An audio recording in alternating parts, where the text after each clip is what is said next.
Hey, this is Tim Pierce. I'm going to show you 3 of my absolute favorite Eric Clapton licks.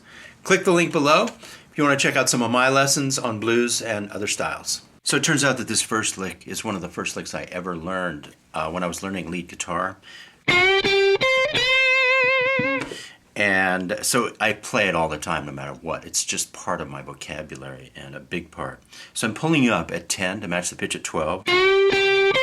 And then I bar my index finger at 8 and kind of roll it. And I've already taught this lick so many times because it's one of the main words in my lead guitar vocabulary.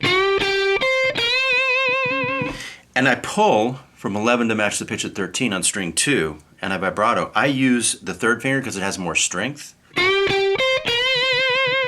Little finger's a good one to use too. But my fingers feel stronger if I'm using the 3rd finger and then pushing with the 2nd one, and even a little bit with the index finger. And I match the pitch here at this C note. So we do a pull from 10 to 12, and then a bar here at fret 8.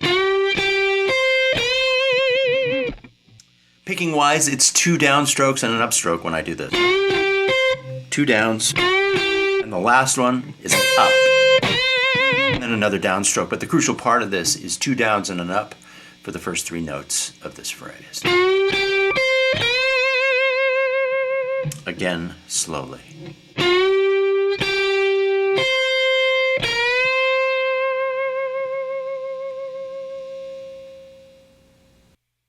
So the next lick is the epitome of what people call thrown away. If it's thrown away, it's not thought about, it just happens. And one of my favorite licks of all time, actually. Pull up from the previous riff, and then strike again. Let it drop from the pitch, this C at 13. Let it drop to 11 and pull off down to 8. So that's it. And then down and back from 10 to 8. Let's put those together. Make sure when you pull off that the note that gets revealed is just as loud as the previous note. Make sure it's strong. So down and back. Pull up again from 10 to match the pitch at 12. Do essentially the same pull off, but here you're pulling from 10 to 8. Put all this together. See the similarity between, and just a little different distance fretwise. Flatten your finger at 10 and play these 2 notes. Come back and do that. So we have at 10, and then at 8, and then we finish this riff by pulling off from 10 to 8 and sliding down like that. Now, there's an alternative that I hear, and it could be that. You can either end by pulling off from 10 to 8 and then sliding here at 10, or you can do 2 pull-offs really fast. They both sound great. And then slide down. So we get, or either way, it's really cool, really fun. I'm going to slow the whole thing down. And I'm doing the big thump with my pick all across all the strings, and I'm muting over here with the palm. So I get that attack.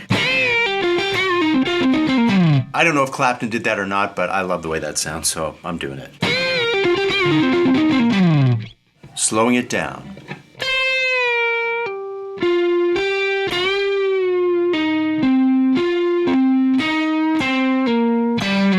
Breaking it into pieces.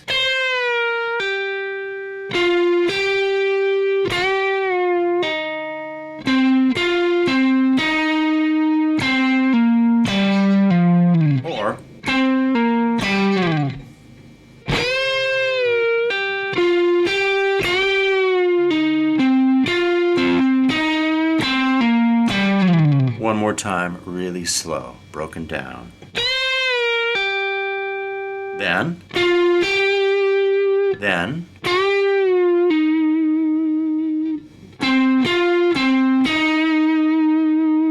lastly, or put it all together.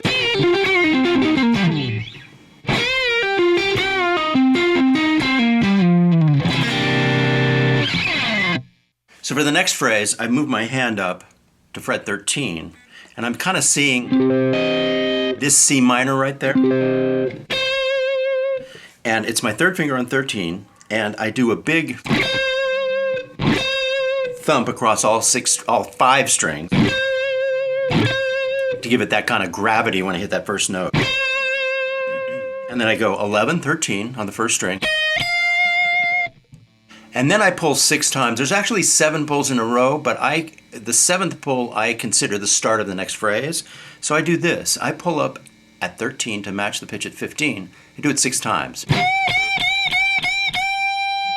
And I actually have to count while I do it, because if I don't, I lose count and I lose where my timing is. So let me demonstrate.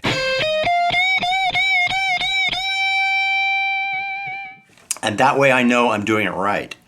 Then the next phrase is the same pull, and it would be the 7th pull, but I consider it the start of the next phrase. So in my mind, this 7th pull begins the next riff. Pull up, let it drop down here to 13, and then strike at 11.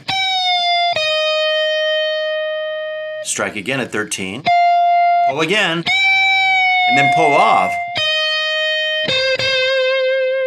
And then a double hit here on the B string at 13. Let me do it at speed. Let me do it slow.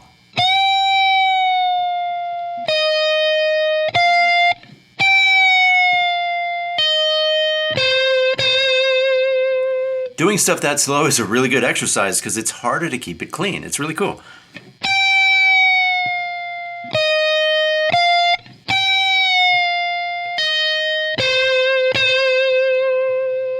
It exposes a lot of the little blemishes that can happen. It's a good exercise to do it really slowly as you're learning it.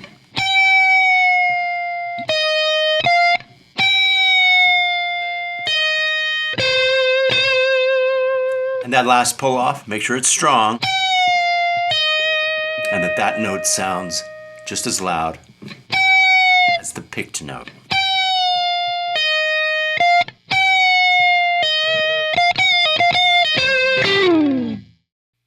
What happens next is really cool because to me it's basically a C minor triad.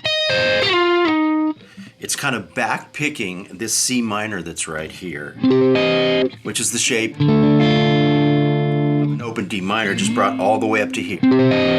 And the hand's already sitting in the position to do this with the 3rd finger anchored at fret 13 string 2. So I just back pick this shape, which is C minor. And then I quickly slide down with my 2nd finger from 12 to 10.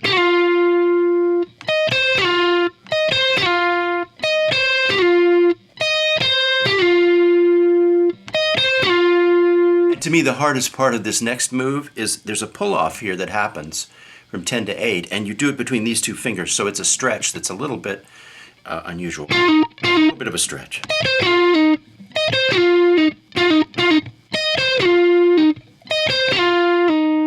But that stretch puts you in position to finish out the riff in a really good place, which is our kind of home position,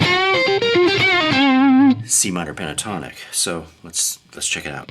Pull off. The next thing that's really cool because we're playing with minor and major. We've just made a minor move here, and then we do a bit of major. The way this works is I roll with my 3rd finger, fret 10, string 4, string 3, back to string 4, and then the hammer on makes it major just for a second. This hammers from 8 to 9. Back here to 10. on the A string, and finish out with the index finger, fret A. So let's do this whole thing.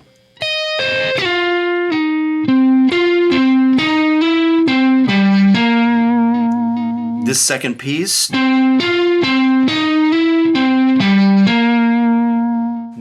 piece, involves some rolling here with this finger. See, I'm rolling from one string to the other kind of seamlessly, connecting the notes with no extra noise.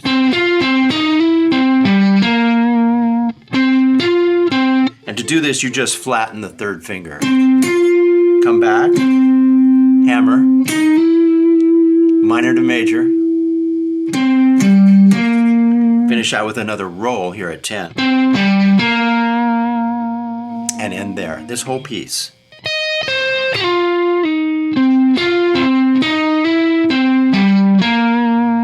A little slower.